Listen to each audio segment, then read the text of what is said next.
Assalamualaikum warahmatullahi wabarakatuh.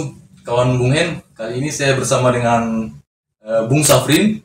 Bung Safrin ini adalah Ketua Fakultas Ekonomi di Universitas Halu Leogendari.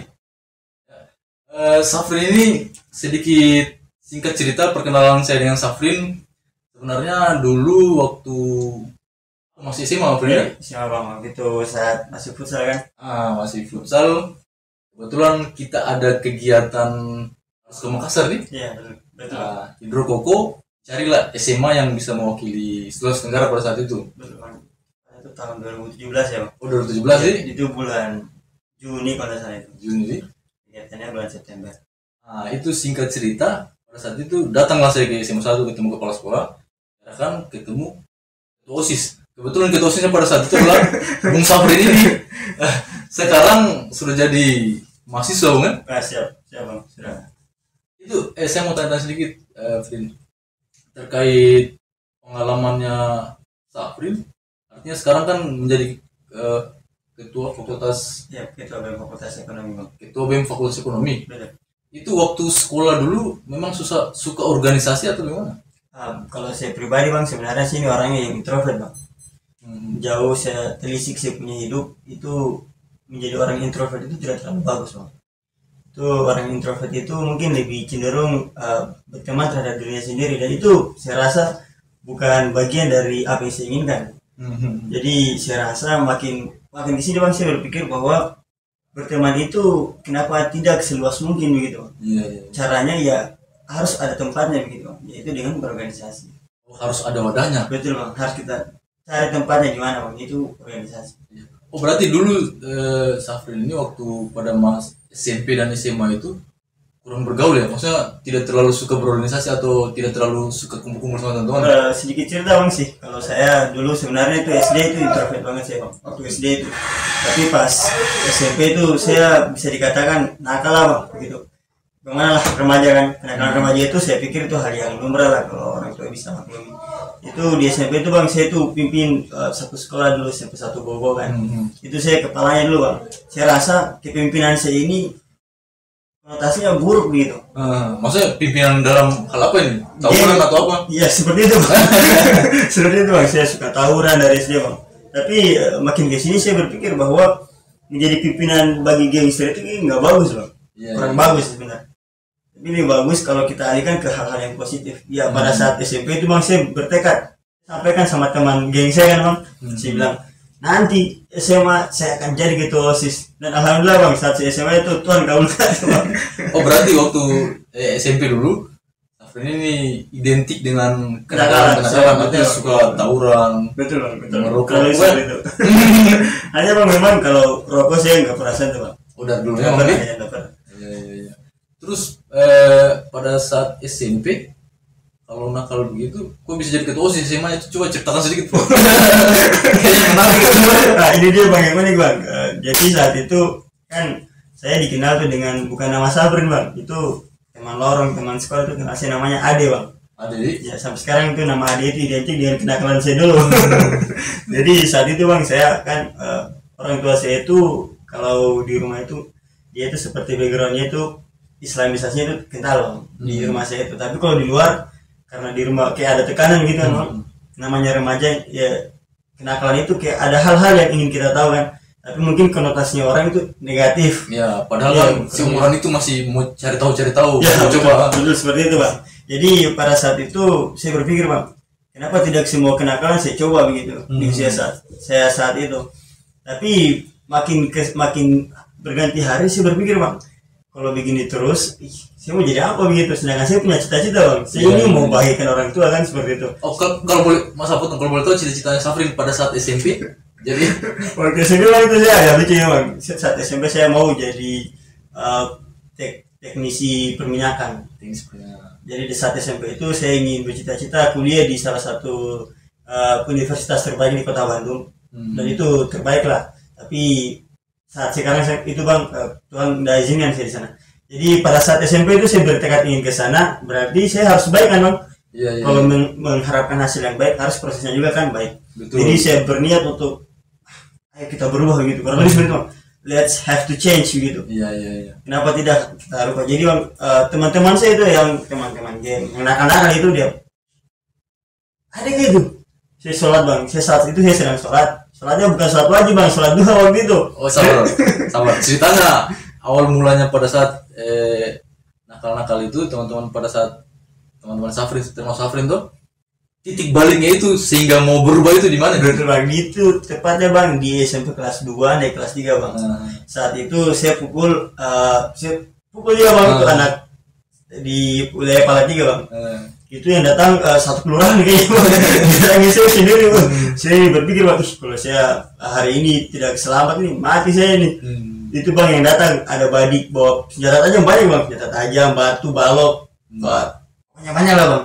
Sampai saya lihat itu wah bahaya ini saya ini.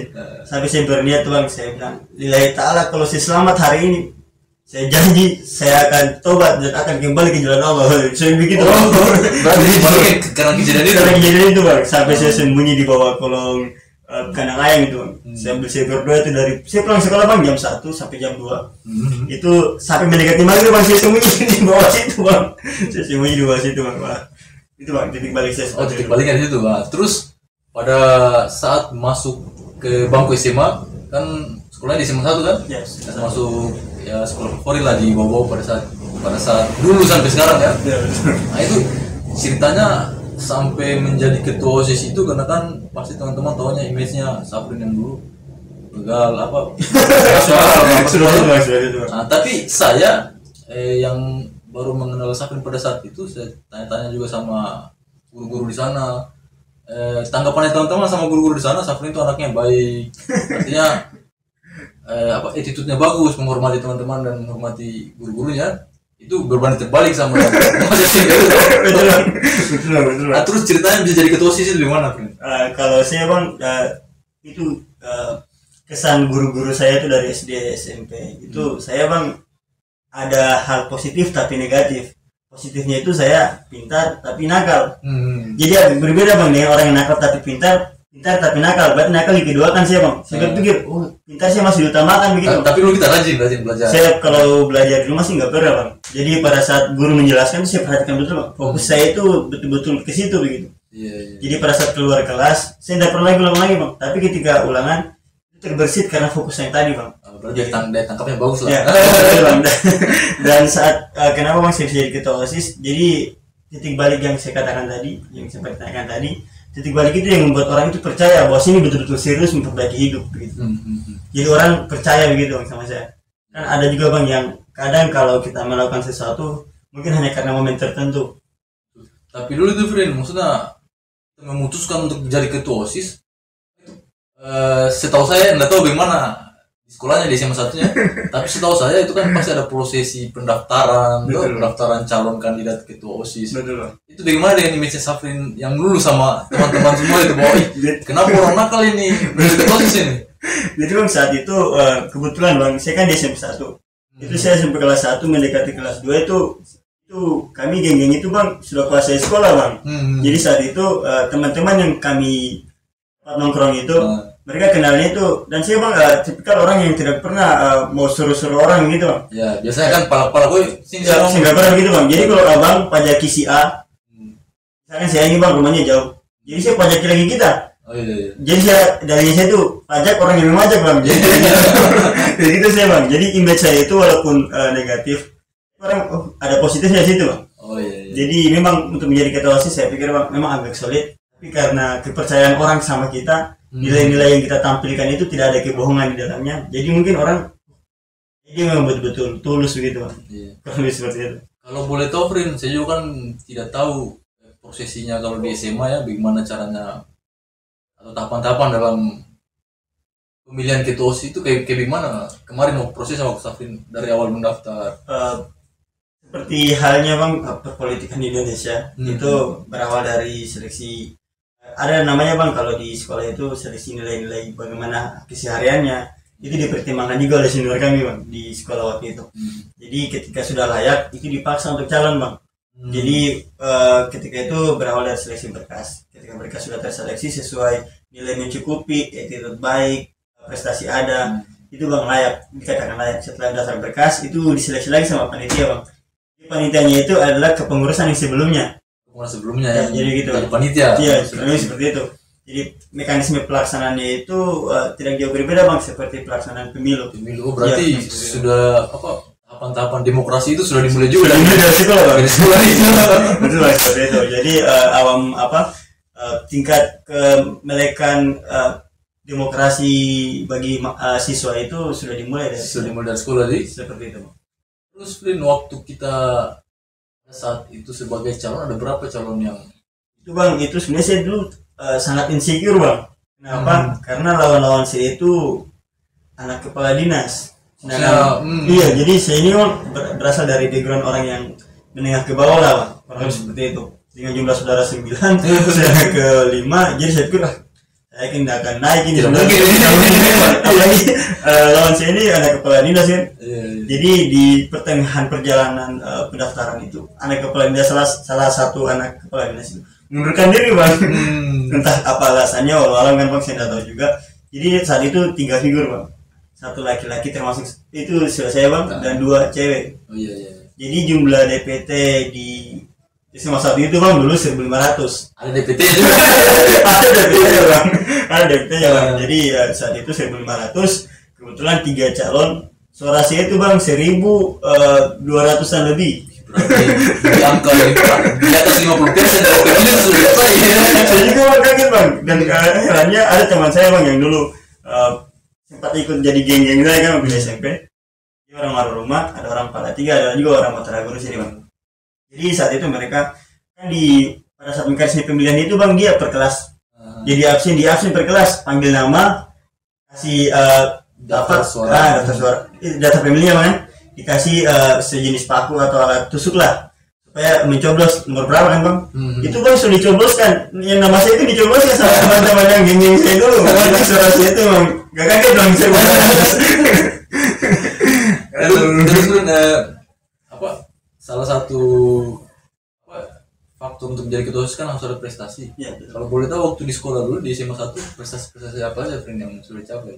Saat saya bersekolah bang dari SD itu saya pernah jadi pemain voli terbaik bang di tingkat kota. Itu juga menjadi perwakilan gugus dulu kan bang, seleksi sepak bola itu namanya gugus. Ada gugus 1, gugus 2, gugus 3. Jadi pembagian gugus ini berdasarkan kedekatan sekolah bang. Saat itu gugus 1 itu SD Makan Api, SD saya bang, sampai Sewa Teragur kan dekat. Jadi itu zonasinya itu gugus 1. Saya perwakilan gugus 1 bang, 2 orang yang diambil, kebetulan saya sama dari Teragur 1. Itu bang, dan juga saya pernah menjadi juara 3. Itu tenis meja bang. Tenis meja? Oh bisa tenis meja juga sih. Tenis meja bang saat SD. Pas SMP saya fokusnya ke bola bang. Itu 2 kali menjadi juara 2. Itu lomba voli bang, voli lagi. Itu bang antar SMP saat itu. Dan kebetulan saya pemain terbaik, dinobatkan sebagai pemain terbaik di Kementerian Pendidikan Kebudayaan. Terus Flynn, kalau bidang itu kan bidang olahraga ya? Ada masih beberapa lagi, termasuk salah satunya saya pernah jumpa Safrin di Porprov bola kalau nggak salah. Siap bang. Itu taekwondo nih? Iya taekwondo bang. Tapi membela daerah sebelah bang. Terus kalau di bidang akademik itu? Di akademik bang saya sejujurnya jujur bang saya orangnya tipikal orang yang suka berhitung bang. Tapi saat pikiran saya tercederai dengan kegiatan yang berbau sosial itu saya lebih cenderung menganalisa. Bukan menganalisa lagi angka bang, tapi variabel-variabel seperti nilai-nilai kehidupan. Saya lebih cenderung belajar ke sana bang. Jadi saya fokusnya ke sosial humaniora kurang lebih seperti itu bang. Jadi prestasi yang pernah saya torehkan saat SMP itu saya pernah menjadi perwakilan SMP 1 bang, itu yang bekerja sama dengan pemerintah Rusia di bidang matematika saat itu. Di SMP atau di SMA? SMP bang. SMA berlanjut lagi bang. Kemudian SMA itu saya suka debat bang. Jadi saya dipilih sebagai tim debator SMA 1 bang. Kebetulan di 2 tahun saya ikut, itu saya sebagai satu-satunya perwakilan dari Kota Bobo yang tembus ke tingkat nasional bang. Tingkat nasional perwakilan Sulawesi Tenggara juga. Berarti luar biasa prestasinya. Biasa sih bang. Terus Frin, singkat cerita itu kan masa SMA ya. Pada saat SMA kemarin itu kalau boleh tahu yang terlintas di benaknya Safrin setelah sekolah ini atau tamat ini saya mau kemana atau saya mau jadi apa? Sebenarnya sih bang saya nggak ada niat mau kuliah bang. Saya dulu dari SD pas tamat SD tidak mau kuliah bang. Saya tuh kepikiran mau jadi loper koran. Kayaknya enak bang kalau jadi loper koran itu. Kayu sepeda, dibatar-batari, lempar koran sambil bersiul-siul gitu bang. Seperti itu bang. Gambarnya di film-film di. Saya terlalu mendramatisasi hidup bang. Ya seperti saya gak usah lah lanjut sekolah. Seperti itu bang. Tapi makin ke sini ternyata sekolah itu penting bang. Nah, Itu terus yang membuat mindset kita tertata begitu. kenapa bisa sampai di Unhalu apa? Uho ya. Sekarang nama trennya Uho. Kalau dulu kan Unhalu. Sekarang Uho. Betul bang. Kita selalu legendaris. Itu ceritanya sampai ke sana itu gimana, Fren? Saya bang tamat 2018. Saya nganggur setahun karena tadi bang saya ke Porprov kan di Kolaka itu tahun 2018. Saya wakilkan daerah sebelah bang. Bukan wilayah sendiri, saya wakil daerah sebelah. Jadi saya harus nganggur kuliah bang. Jadi saya kuliah 2019 masuk di Unhalu. Sebenarnya panjang perjalanan kenapa harus saya masuk 2019.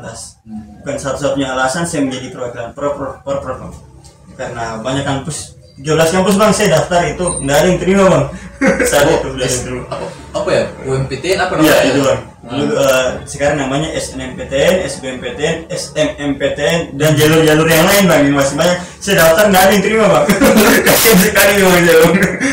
Tapi alhamdulillah di tahun 2019 saya daftar ulang di SBMPTN bang. Saya tembak di Unhalu di UHO sekarang namanya bang UHO.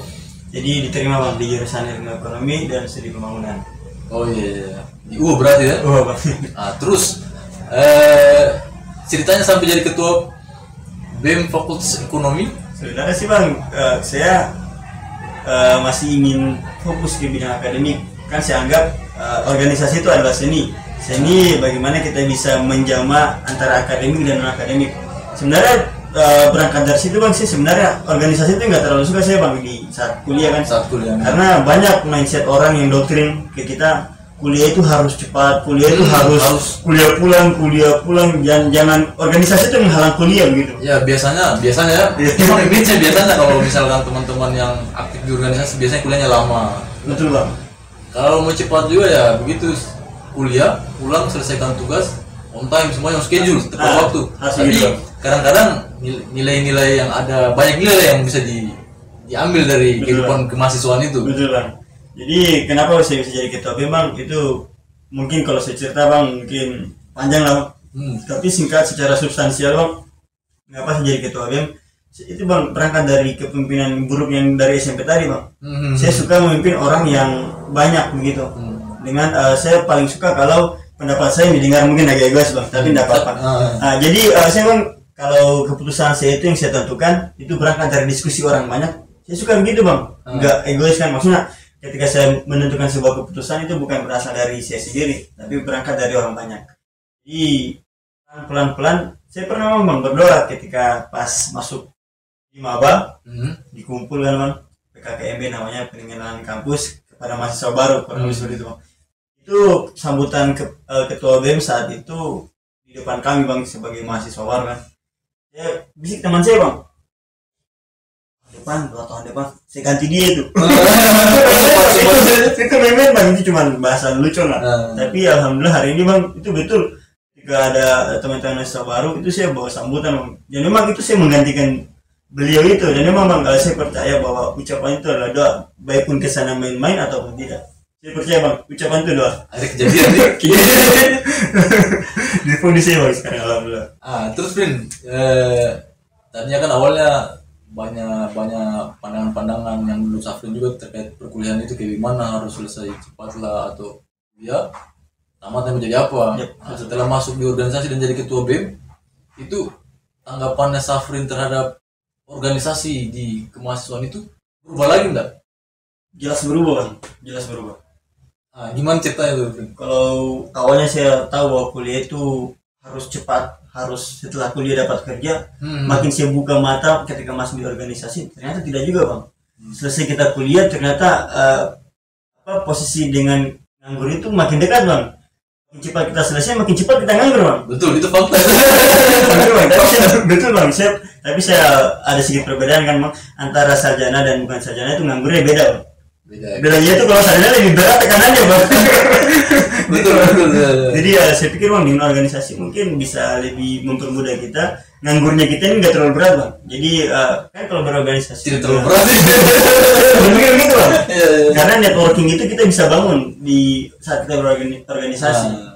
Dengan semua orang kita bisa berinteraksi entah dalam wilayah kita Sulawesi Tenggara, bau-bau khususnya, ataupun mungkin di luar dari itu, baik nasional maupun internasional. Itu kita bisa buka relasi seluas mungkin. Iya iya iya. Terus Frin, apa di masa setelah menjadi ketua BEM ini, apa teman-temannya Safrin, teman-temannya kita yang dulunya biasanya teman-teman biasa aja di mahasiswa, teman-teman dekat, otomatis kan sekarang tambah luas ya, jaringan networknya tambah luas. Betul. Itu susah nggak mengatur waktu di perkuliahan, terus di kehidupan pribadi sama menjadi ketua BEM itu? Betul bang. Saya berangkat dari falsafah Buton kan bang. Kata falsafah Buton, ini saya harus lebih hati-hati bang selalu. Katanya boleh mau harta, semua mau karo, boleh mau karo, semua mau lipu. Jadi bang boleh mau harta, jangan pikirkan harta, tapi pikirkan dirimu sendiri. Artinya diri sendiri lebih penting daripada harta. Nah kalau di organisasi sendiri bang kan pastilah ada kayak biaya operasional yang akan kita bisa kantongi lah, bisa diamankan seperti itu. Tapi bang saya berpikir bahwa prinsip falsafah Buton ini mesti dipegang teguh. Jadi daripada diri saya yang malu karena uang yang sejumlah sekian itu, lebih baik saya tinggalkan, kasih orang banyak. Dan saya berpikir juga bang kalau berorganisasi ini susah atur waktunya itu sebenarnya tergantung kitanya kan. Tergantung kita apakah kita mau terbebani, apakah kita mau buka wawasan seluas mungkin. Tapi memang pasti akan sedikit mengganggu bang. Terganggunya sedikit. Itu bang. Intensitasnya tidak terlalu banyak lah bang, cuma sedikit. Tapi tergantung kita bang. Tergantung pintar-pintar manage waktu nih. Tergantung kita bang. Jadi kan di organisasi itu ada namanya manajemen waktu. Itu kita pelajari. Terus aktualisasi. Afin, kalau ketua BEM itu ada masa jabatan ada? Kalau ketua BEM ada bang. Berapa tahun dia tuh? Kalau Dia itu untuk SK kemahasiswaannya itu dia setahun bang. tahun nih? Setahun. Berarti otomatis kan sekarang Safrin berteman dengan teman-teman kayak di Raha, di Kendari, di daerah daratan Kendari, di kepulauan juga. Otomatis sekarang semakin luas jejaring nih. Betul bang. Saya bersyukur juga bang seperti itu. Dalam Islam juga kan, maaf nih bang, dalam Islam yang saya pernah dengar itu dengan bersilaturahmi. Saya juga Islam nih. Dari bang kalau dalam agama kita itu kan diajarkan kalau kita memperluas silaturahmi itu kan itu menambah rezeki juga bang dan memanjangkan umur. Dan saya percaya itu bang.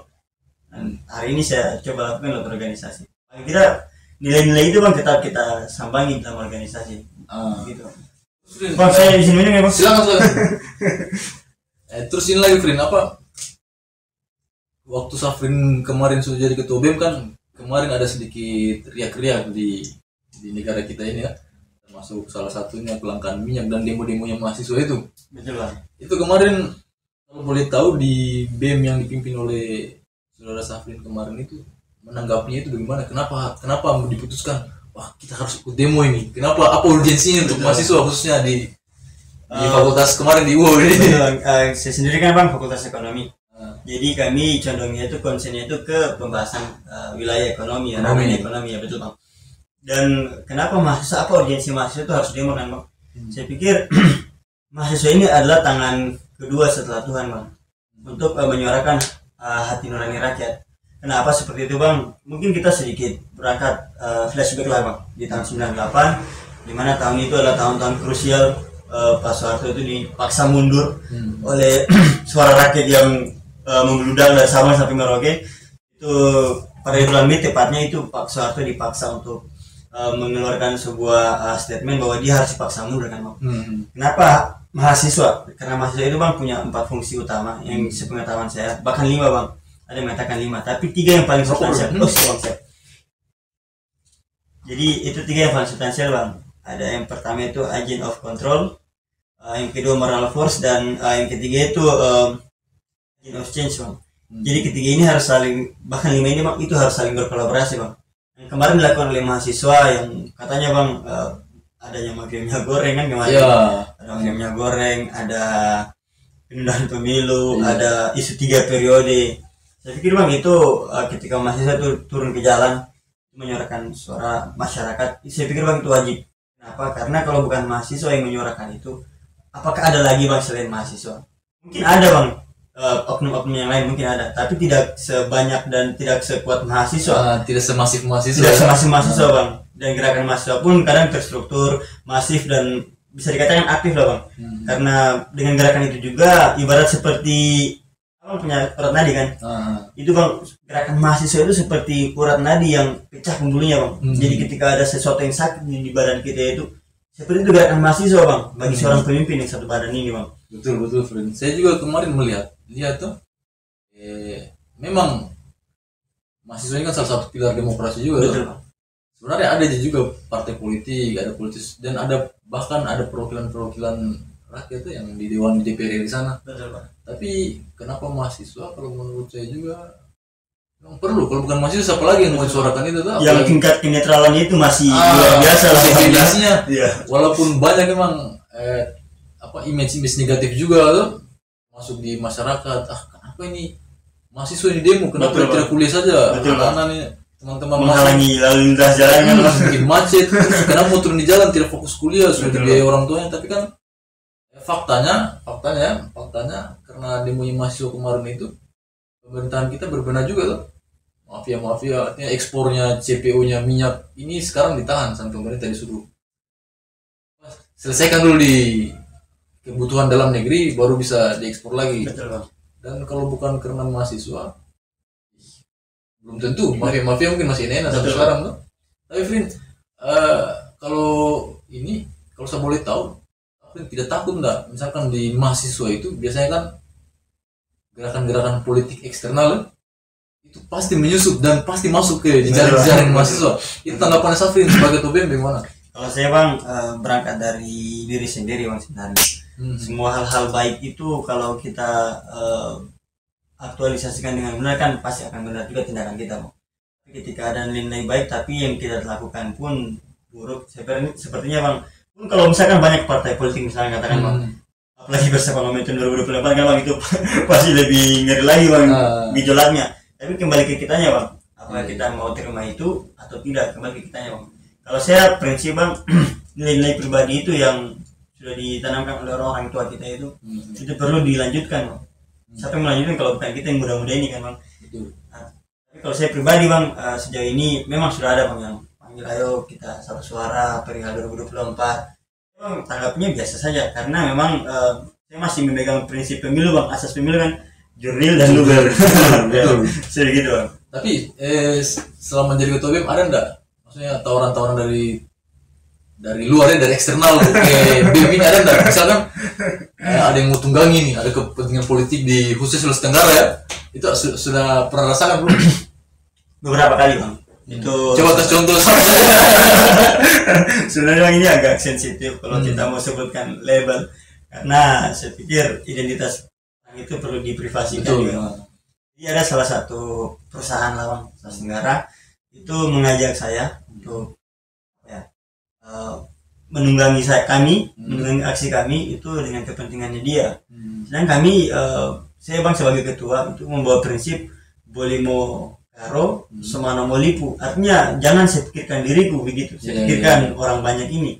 Orang banyak saya setuju bang, bahkan saya mau kalau misalkan orang banyak, orang yang saya pimpin saya setuju dengan menunggangi kepentingan ini, tidak apa-apa bang. Tapi kalau misalkan saya kembalikan lagi di nilai diri saya, kalau memang tidak sesuai ya saya tidak. Betul. Apalagi di UU kan dari daerah daratan Kendari khusus Sulawesi Tenggara kan banyak tambang.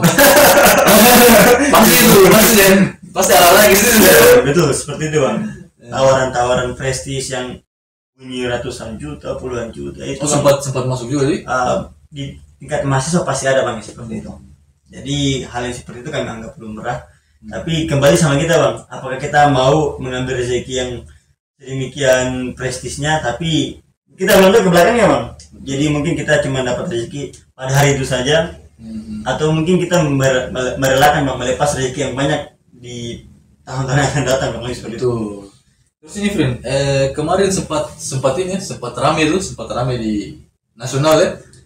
2024 kan ada kontestasi politik, termasuk ada kemarin sempat bunyi isunya sempat disiarkan beberapa diskusi di TV nasional ya terkait parpol mahasiswa. sempat dengar sempat. Nah, itu tanggapannya teman-teman di UH sendiri? Kalau teman-teman UH Bang, khususnya fakultas kami, itu kami kan setiap ada isu nasional, regional maupun internasional, kami itu Bang ada namanya Departemen Kajian Keilmuan. Kebetulan itu teman-teman itu fokusnya ke kajian isu seperti itu. Itu isu yang membahas itu Bang, kadang kami diskusi dari berapa 2-3 atau beberapa jam atau mungkin satu hari Bang, kadang kita merelakan waktu kuliah, tapi jangan mengganggu waktu kuliah Bang. Artinya kalau ada jadwal kuliah dulu. Ya, kalau kuliah dulu Bang. Jadi kami anggap itu kuliah itu utama, organisasi itu penting. Seperti itu Bang. Jadi pada saat itu kami berpikir bahwa hal ini apakah perlu kami tinjau ulang atau tidak perlu. Oh, ini kayaknya nggak perlu. Kami diskusi juga sama teman-teman dari BIM Hukum Bang dari hal itu. Jadi kami berpikir bahwa ini nggak akan sampai nih. Tapi ketika hal ini memang betul-betul menggerogoti, pasti masa akan bergerak lebih menjadi garda terdepan Bang untuk menolak aksi-aksi seperti itu. Karena memang rawan memang Fendi. Ya, menjadi seorang ketua BEM pasti gunanya banyak. Betul Bang. Terus kalau Safrin sendiri setelah beberapa hal yang dialami sehingga saat menjadi ketua BEM, kira-kira yang menurut Safrin berkontribusi sama daerah itu sebagai ketua BEM itu di mana? Kalau saya Bang, yang pertama mungkin ilmunya, ilmu bagaimana kita mengelola manajemen sumber daya, itu Bang itu akan berguna saat kita kembali ke daerah. Tapi amin Bang, kalau misalkan ada kesempatan saya mengabdi untuk daerah, amin Bang, insya Allah. Jadi kalau pada saat nanti ilmu-ilmu yang saya dapat di organisasi ini Bang, kalau memang bisa dipergunakan, tapi saya yakin Bang, ilmu yang ada di organisasi itu pasti akan berguna, pasti akan berguna untuk daerah. Artinya di seluruh aspek kehidupan pasti akan digunakan. Bagaimana cara berinteraksi, bagaimana cara berkomunikasi, bagaimana cara manajemen sumber daya. Saya kan akan bisa dipergunakan Bang, insya Allah. Terus Frin, menurut Safrin sendiri, analisanya Safrin sama khususnya teman-teman di BEM Fakultas Ekonomi kan, itu putaran sama kondisi ekonomi yang di Sultra hari ini itu bagaimana keadaannya? Kalau kami Bang melihat memproyeksikan perekonomian di Sulawesi Tenggara itu besarnya itu Bang di dua aspek. Yang pertama itu di wilayah kemaritiman. Kan kita tahu sendiri Bang bahwa wilayah Sulawesi Tenggara ini kan wilayah cenderung kepulauan kan Bang. Kepulauan. Yang kedua itu tambang. Tambang apapun itu Bang. Jadi memang wilayah Sulawesi Tenggara ini sangat seksi Bang kalau bicara dua hal ini.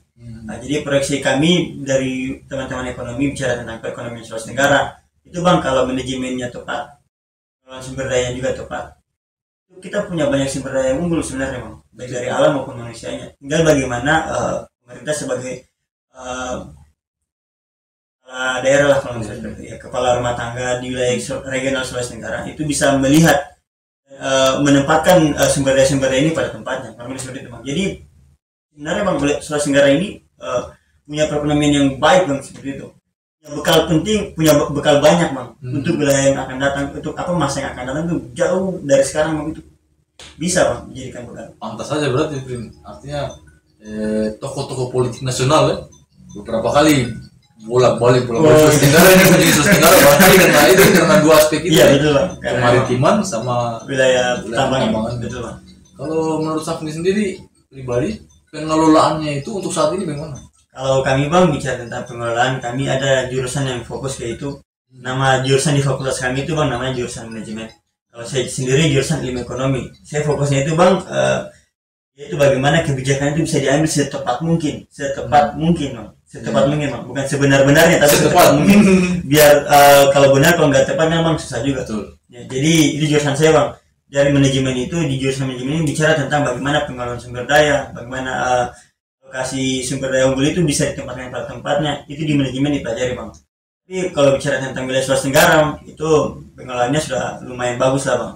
Nah, tapi masukan kami Bang sebagai mahasiswa kepada teman-teman abang-abang kami senior di pemerintahan daerah, khususnya Sulawesi Tenggara ataupun nasional Bang, itu salahnya Bang kalau bercermin di negara yang lebih maju kan, dengan mungkin karakteristik daerahnya disesuaikan lah, sama atau tidak. Kalau sama, kenapa tidak kita bercontoh ke wilayah yang lain kayak Jepang kan, atau wilayah Korea Selatan, atau Cina juga boleh Bang. Tapi untuk sistem komunis dan lain-lain bukan, maksudnya pengelolaan yang terjadi sama ekonomi atau siap itu lebih bagus Bang. Ekonomi salah satu Cina, khususnya Cina, Jepang dan lain-lain itu salah satu pilar ekonomi dunia juga nih. Betul. Pilarnya. Ya. Nah itu wilayah Tiongkok bang. Tiongkok. Itu salah satu kiblat lah. Karena itu perekonomian itu berputar sehebat mungkin, sebaik mungkin itu di wilayah Tiongkok. Itu bisa dipelajari di sana. Next setelah Safrin melalui tahapan-tahapan yang sudah dilalui nih, pengalaman hidupnya Safrin juga. Depannya setelah perencanaan Safrin setelah lulus kuliah nih, kira-kira gambaran apa yang mau digaskan nanti? Kemana nanti? Kalau saya bang, tipikalnya orang yang haus akan ilmu bang. Jadi kalau ilmu ini belum mentok, harus terus bang, harus terus lanjut S2 lagi. Saya berdoa kepada Allah bang, mudah-mudahan ada rezekinya bang. Terus sedikit sama tanya terkait kehidupan ekonomi ya seorang ketua BEM ini, ketua BEM Fakultas Ekonomi UN. Itu kan aktivitas lain kayak basicnya kan saya kenal Safrin dulu di olahraga. Jadi ketua BEM ini aktivitas olahraganya sama kehidupan pribadi khusus percintaan bagaimana ya? Apalagi Fakultas Ekonomi kan biasa cewek yang cantik ketua BEM ini sampai gimana Frin? Tapi bang, saya sepakat bang kalau godaan laki-laki itu 3 bang, harta, tahta, wanita. Kenapa wanita disebut paling terakhir kalau dalam Islam itu bang? Kenapa wanita disebut, apapun hal yang disebut paling terakhir bang, itu yang paling sulit.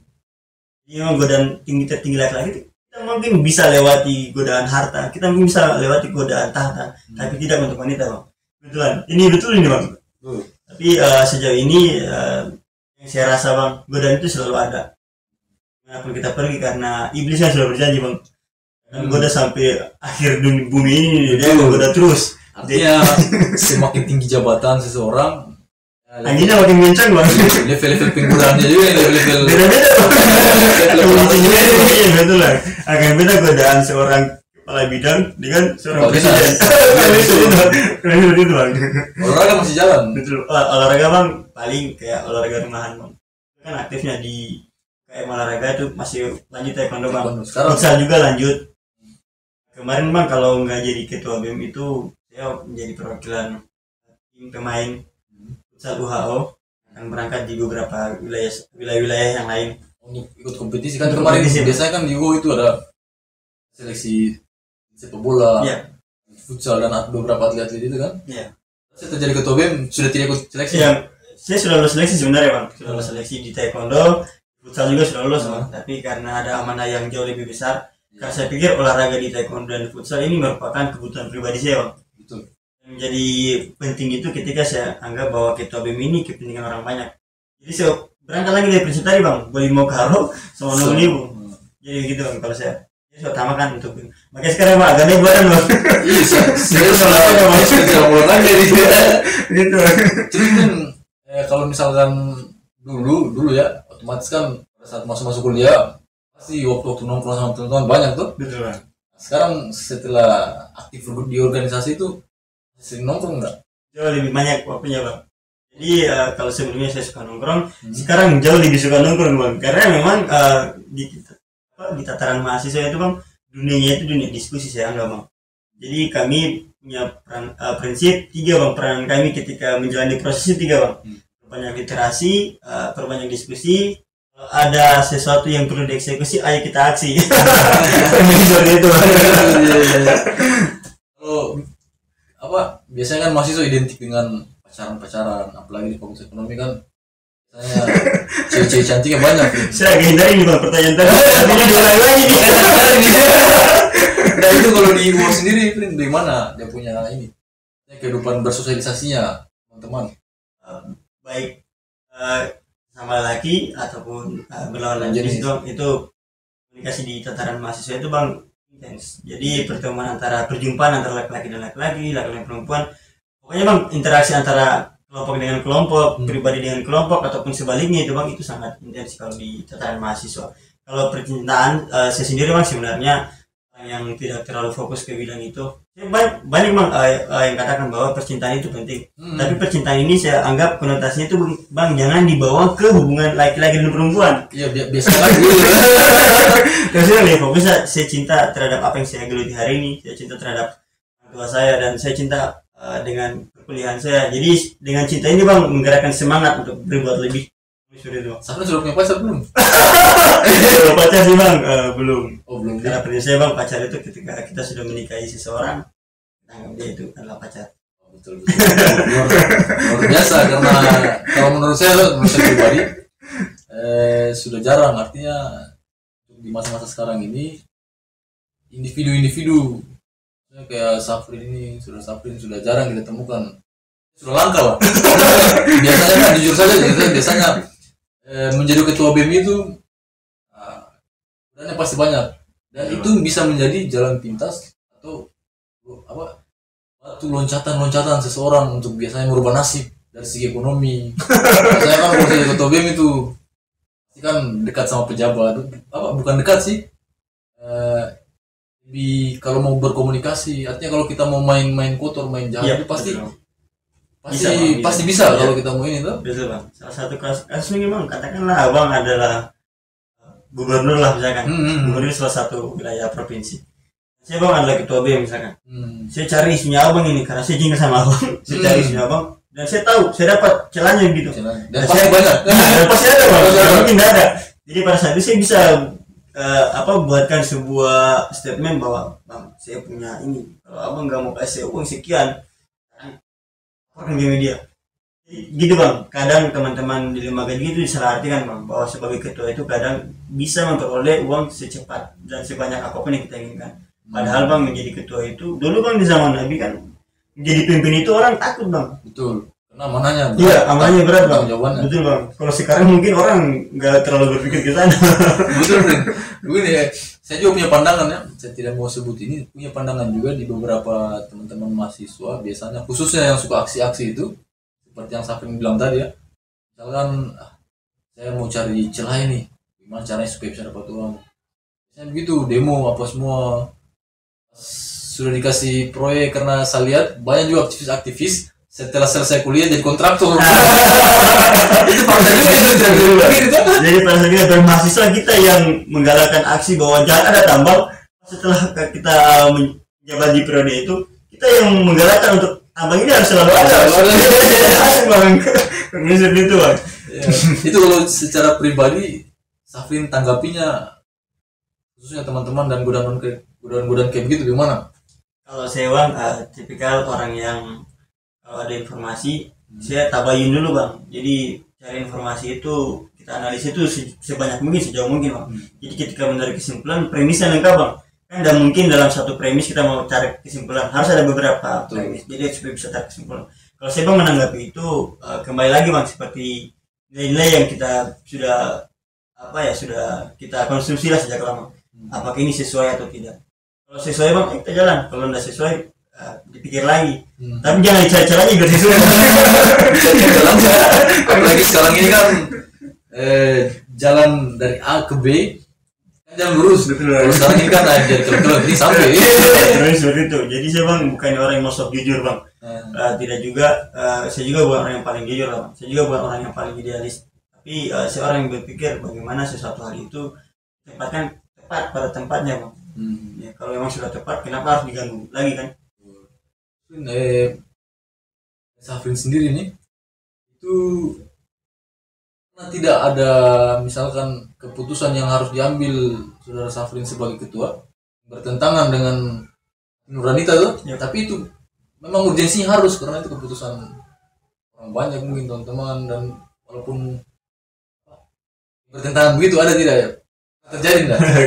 Kalau mungkin bang, ini juga akan pertanyaan ini bang yang juga akan dirasakan Pak Presiden sekarang, Pak Gubernur sekarang, Pak Wali Kota sekarang. Memang secara pribadi Amani sekarang saya sebagai Ketua BEM Fakultas Ekonomi dan Bisnis di Universitas Salawari itu terkadang memang apa yang harus menjadi keputusan orang banyak itu bertentangan dengan hati nurani. Contoh bang, ada keputusan yang misalkan harus kita buat ini malam langsung harus diputuskan. Nah, jadi bang premisnya cuma satu, tapi sudah harus tarik kesimpulan. Sementara kita butuh beberapa analisa lagi. Betul bang, harus ada analisa pembandingnya bang, supaya bisa menarik kesimpulan yang tepat kan. Tapi terkadang ketika melihat konsekuensi daripada itu kecil moderatnya dan manfaatnya sedikit lebih besar, tetap harus diambil bang. Tapi kalau moderatnya lebih besar dan manfaatnya kecil, ya sebaiknya delay ditangguhkan dulu, didiskusikan lagi gitu. Terus di teman-teman fakultas di BEM fakultas ya, Ya. itu tanggapannya Safrin sendiri dari kan pasti beberapa karakter itu namanya orang banyak ini kan, apalagi di BEM itu kan pasti ada, tidak semua mesti kita semua Ikut sama kita Bang. A B, Iya, pasti ada yang berbeda pandangan dari kita, dan biasanya cenderung kalau mahasiswa itu kan vokalnya yang pro dan kontra itu harus menyuarakan apa yang menurut dia benar walaupun tidak sependapat dengan yang lain. Itu Safrin cara memanage itu di BEM kemahasiswaan sendiri bagaimana, Frin? Kan pasti banyak tuh Iya, teman-teman itu. betul Bang, betul. Di fakultas ekonomi itu Bang hadir dari berbagai suku, hadir dari berbagai daerah dengan background yang berbeda, buku bacaan yang berbeda. Tetapi ketika menarik sebuah keputusan itu harus menyamakan semua persepsi Bang, itu yang berat. Cara saya itu Bang, yang pertama itu buat pendekatannya itu persuasif, biar psikologinya kena Bang. Jadi saya suka manipulasi orang Bang, caranya. Saya suka manipulasi orang, bawa kesamaan. Kalau Abang sukanya apa? Futsal misalkan. Saya bawa kesamaan. Ayo futsal. Ayo kita main futsal. Maksudnya ini orang-orang yang kontra ya, Iya, yang sering berpendapat sama kita. Betul, Bang. Saya datang dengan persamaan-persamaan bahwa dia sukanya apa, saya masuk dengan persamaan itu Bang. Ya, jadi ketika dia sudah merasa sama, mulai saya juga, ya pasti kan Bang ada perasaan ini orang ternyata tidak terlalu beda dengan saya. Jadi enak Bang ketika kita rangkul, menarik itu enak Bang. Tidak terlalu berat tarikannya Bang. Tidak terlalu banyak yang ini yang kontra. Minum, Frin. Iya Bang. Terus kalau tanggapannya Safrin sendiri di bidang ekonomi, maksudnya khususnya Indonesia sekarang ya, keadaan Indonesia sekarang ini di masa pandemi kemarin kan COVID, kalau kayak di masyarakat bawah ya, harus bawah ini kan pasti yang berdampak UMKM itu, masyarakat beberapa orang di PHK yang usaha-usaha sudah tidak terlalu lancar nih penghasilannya kayak dulu. Itu dari analisanya teman-teman BEM sendiri sudah tepat enggak apa yang dilakukan sama pemerintahan kita sekarang, artinya dari segi kebijakan anggaran yang dikucurkan untuk mengatasi masalah ekonomi yang berdampak kena COVID ini? Analisa dari teman-teman BEM. Kalau dari kami Bang, itu kebijakan yang diambil oleh pemerintah sekarang itu banyak banget kebijakan yang sudah diambil. Salah satunya itu kebijakan fiskal yang diambil oleh Kementerian Keuangan, Ibu Menteri Keuangan. Itu sudah lumayan kenal lah Bang, lumayan tepat kami analisa. Tapi Bang, ada beberapa hal yang menjadi kritisi kami juga kemarin perihal kebijakan yang diambil. Contohnya itu Bang seperti ekspor yang berlebihan ketika kebutuhan terhadap suatu barang Bang di dalam negeri sendiri belum tercukupi. Kenapa Bang ini harus dialihkan ke luar negeri dengan iming-iming Bang, katanya nilai tukar antara barang dan uang yang di luar negeri itu jauh lebih besar. Boleh sih Bang, itu tidak apa-apa. Tapi kan bagaimana caranya kita membuat kenyang negeri orang, sedangkan negeri kita kelaparan. Kalau di sini sendiri, dalam negeri sendiri masih iya Bang, kurang lebih seperti itu. Iya, jadi ketika scarcity atau kelangkaan itu terjadi karena banyaknya permintaan tapi stoknya tidak tersedia. Nah itu terjadi kemarin Bang, pas minyak goreng kemarin. Orang pada butuh, minyak gorengnya tidak ada Bang. Padahal kita penghasil. Iya betul Bang, salah satu penghasil terbesar. Cuman karena ya mungkin permainan tingkat elit ya, Iya, mafia kalau Sanda salah kemarin pasca demo-demonya mahasiswa, tekanan dari mahasiswa itu sampai apa mafia minyak termasuk di salah satu orang di kementerian ya kalau iya, salah Bang. itu sempat ditangkap tuh. Iya, pas itu kan sudah beredar, sudah ada pakai kan. Beberapa orang itu iya, betul Bang. Saya pikir Bang, mudah-mudahan orang yang tertangkap itu bukan bukan bagian dari settingan atau bukan tumbal. Tentunya Bang, kan sistem yang dimainkan oleh orang-orang yang punya kuasa itu terkadang seperti itu Bang. Kadang dia menjadikan salah satu dari bagian dari dia menjadi korban supaya dia tidak tertangkap Bang, kan seperti itu kan. Tapi saya tidak menuduh siapapun atau tidak menegur siapapun. Saya juga tidak menyebut label atau merek. Tapi terkadang orang yang punya kekuasaan itu bisa menggunakan apapun Bang, asal dia mau. Dan memang godanya menjadi penguasa itu memang berat. Terus sekarang misalkan Frin, kedepannya kita tidak tahu masa depan seseorang kan kita tidak bisa ramal ya, kita tidak bisa. Misalkan Safrin menjadi seorang pemimpin di daerah Sulawesi Tenggara ini yang mempunyai dua potensi bagus tadi ya, dari kemaritiman sama tambang. Kira dari background ekonomi yang Safrin miliki untuk mengap Sulawesi Tenggara ini biar bisa bersaing menjadi provinsi yang makmur dan mensejahterakan rakyat, dengan dua potensi ini kira-kira apa yang harus dilakukan menurut Safrin sendiri? Maksudnya dari sisi ekonomi nih. Ya, kalau bicara tentang proyeksi jangka panjang, proyeksi jangka panjang perihal kedepannya, tapi saya inginkan dulu nih bang, Amin. perihal menjadi pimpinan daerah ini. Iya, biasanya malaikat lewat ini. Soalnya sudah berapa kali. Amin bang, amin. Jadi kalau bicara juga soal itu kan sekarang saya bang masih semester 6 kan, masih semester 6, bicara tentang tingkatan juga saya masih di strata 1. Kalau saya bang sudah punya kapasitas untuk bicara tentang proyeksi jangka panjang, pengeksploitasi, pengeksplorasian dua potensi sumber daya alam kita tadi kayak tambang sama wilayah kemaritiman Sulawesi Tenggara. Saya mungkin bisa bicara banyak bang, tapi sejauh ini saya cuma bisa berharap ke depannya kita Allah kasih amanah itu bang. Sebenarnya tidak terlalu banyak berharap bang karena amanah juga berat. Jadi paling bang perbanyak doa sama perbanyak diskusi ya bang. Bertanya pada orang yang jauh lebih duluan daripada kita. Dan mudah-mudahan bang kalau ada rezeki perbanyak ilmu dulu lagi bang. Saya perbanyak ilmu lagi biar saya bisa jawab pertanyaan ini bang. Misalnya bang, ini pertanyaan akan saya jawab nanti bang. Siap, kita tunggu. Kita tidak bisa meramal masa depan orang ya. Amin bang. Cuman menurut saya biasanya menurut saya politisi-politisi papan atas ya, khususnya di Sulawesi Tenggara ini itu lahir dari organisasi-organisasi kemahasiswaan, dan beberapa orang hebat diantaranya termasuk kakak-kakak kita, senior-senior kita itu berasal dari ketua-ketua BEM dari beberapa kampus yang ada di Sulawesi Tenggara ya. Kita nggak tahu masa depan ini kayak gimana, tapi sekilas dari gambaran diskusi kita tadi sama Saudara Safrin, saya terbuka sedikit. Oh ternyata potensi Sulawesi Tenggara ini dua aspek tadi itu memang luar biasa nih. Betul bang. Artinya kalau dikelola bagus pasti bagus lah perekonomian di Sulawesi Tenggara. Cuma faktanya kalau saya lihat masih memang di beberapa daerah masih belum merata ya. Ya betul. Belum merata, khususnya di daerah kepulauan, di daratan juga masih ada beberapa yang belum merasakan seperti di kota-kota di jantung kota. Belum terjamah bang. Belum terjamah. Ya, tapi kita doakan saja bersama-sama supaya ke depannya bisa lebih baik. Amin Ya. bang, amin. Terus terakhir, Frin, yang saya mau tanyakan, kita kan bosan selesai aksi-aksi kemarin kan, aksi mahasiswa ya khususnya yang terkait isu nasional kemarin. Ya. Itu setelah aksi itu sudah ada ndak yang dibahas atau didiskusikan sama teman-teman di BEM Fakultas khususnya di bidang ekonomi ya, di isu nasional yang sementara ini dibahas dan kira-kira akan diaksikan lagi ke depannya nih? Atau mungkin menurut teman-teman mahasiswa ini masih belum bagus ini, khususnya ekonomi ini masih belum bagus, ada nggak sudah dibahas nggak kira-kira langkah apa lagi yang dilakukan sama teman-teman? Kalau aksi-aksi kami bang sebelumnya itu 2 atau setahun yang lalu itu sampai tahun ini itu aksi-aksi yang kami suarakan itu sebenarnya bukan berangkat dari aksi yang menggejolak di hati kami bang, tapi kami juga adakan survei, adakan juga beberapa analisa di masyarakat.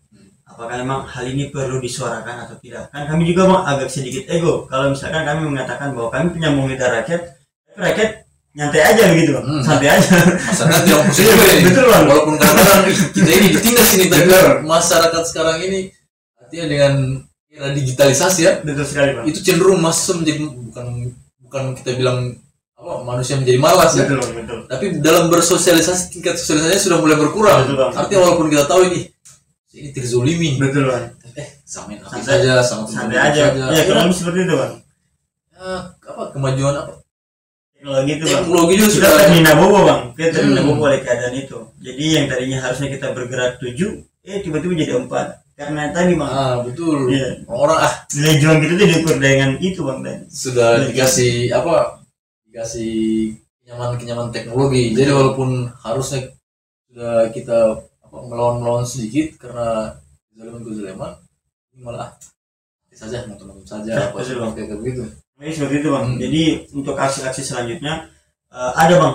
Tapi ini menjadi bukan juga rahasia bang. Tapi ini menjadi analisa jangka panjang kami. Biar hal-hal ini juga tidak sembarang kami beberkan. Tapi insya Allah bang untuk aksi-aksi kedepannya itu akan selalu ada.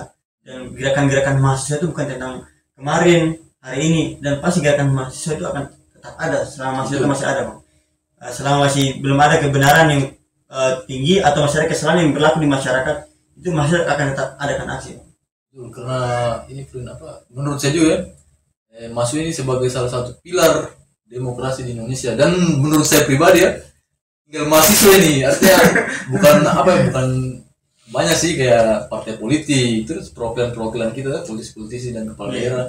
Tapi kalau menurut saya sisa mahasiswa ini yang bisa betul-betul murni memperjuangkan, memperjuangkan apa hak sama kepentingan rakyat. Karena kalau kita bicara perwakilan-perwakilannya masyarakat, khususnya kakak-kakak yang sudah ada dewan, biasanya bersuara sesuai hati nurani, tapi kadang-kadang dibenturkan dengan kepentingan partai politiknya atau akhirnya yang tadinya harus ini harus A, tapi karena ada tekanan-tekanan, jangan kok A kok B saja, bisa saja deh, utama daripada kayak begini banyak pertimbangan tuh.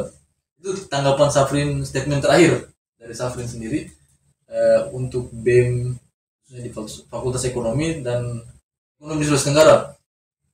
Kira-kira teman-teman mahasiswa apa yang harus dikawal ini ke depannya nih? Kalau dari Fakultas Ekonomi bang, lagi-lagi dia pasti akan konsennya itu bicara tentang ekonomi.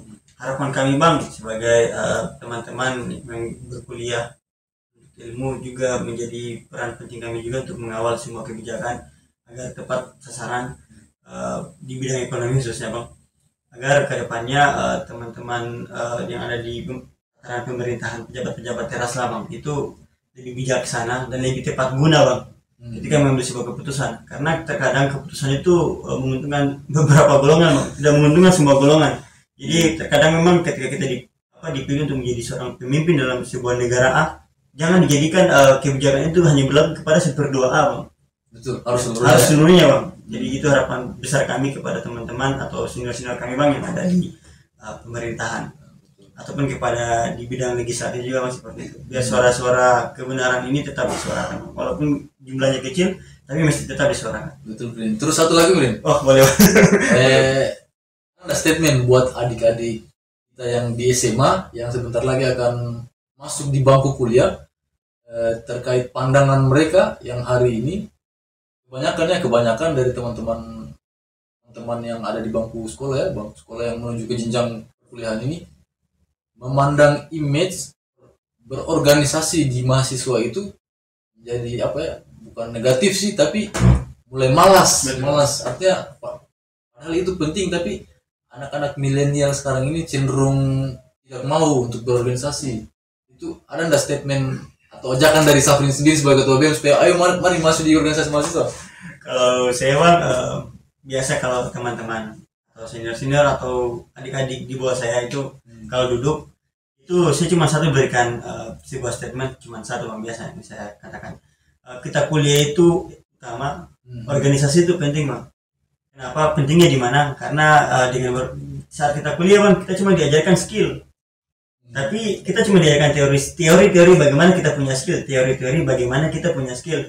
Dengan berorganisasi kita diajarkan di tempat bagaimana kita bisa ciptakan skill, bisa temukan skill yang kita punya itu bang. Dan di organisasi juga itu networking itu akan tercipta dengan sendirinya bang, dengan organisasi. Karena di sana kita belajar bagaimana komunikasi, bagaimana kita berinteraksi kepada yang tua, kepada yang sejawat, kepada yang di bawah juga kita seperti itu bang. Jadi untuk teman-teman, adik-adik mahasiswa yang akan menjadi calon mahasiswa, kalian ketika tamat SMA bermahasiswa ataupun tidak, tetaplah pegang ideologi yang murni dari hati nurani kalian, intuisi kalian, dan paling penting juga bang, bahwa nilai-nilai kehidupan itu tetap harus dipegang teguh seperti norma-norma tertulis maupun tidak tertulis. Seperti itu. Oke, terima kasih Brina. Artinya sudah meluangkan waktu untuk berdiskusi, bertukar pikiran. Saya juga bang, terima kasih nih bang. Harusnya ini bukan saya ini bang yang ada di sini bang. Masih banyak yang jauh lebih luar biasa. Menurut saya itu sudah artinya mewakili teman-teman milenial ya. Karena Safrin kan ada di zaman milenial sih, zaman kaum rebahan. Kalau saya bilang begitu sekarang, mungkin contohnya Safrin atau semua adik-adik sekarang itu lebih banyak di depan HP. Generasi menunduk ya bang. Generasi menunduk sekarang. Oke Brin, terima kasih banyak, semoga sukses terus ke depannya. Salam buat teman-teman di BEM Fakultas UO ya. Oke, makasih banyak Brin. Assalamualaikum warahmatullahi wabarakatuh. Waalaikumsalam warahmatullahi wabarakatuh.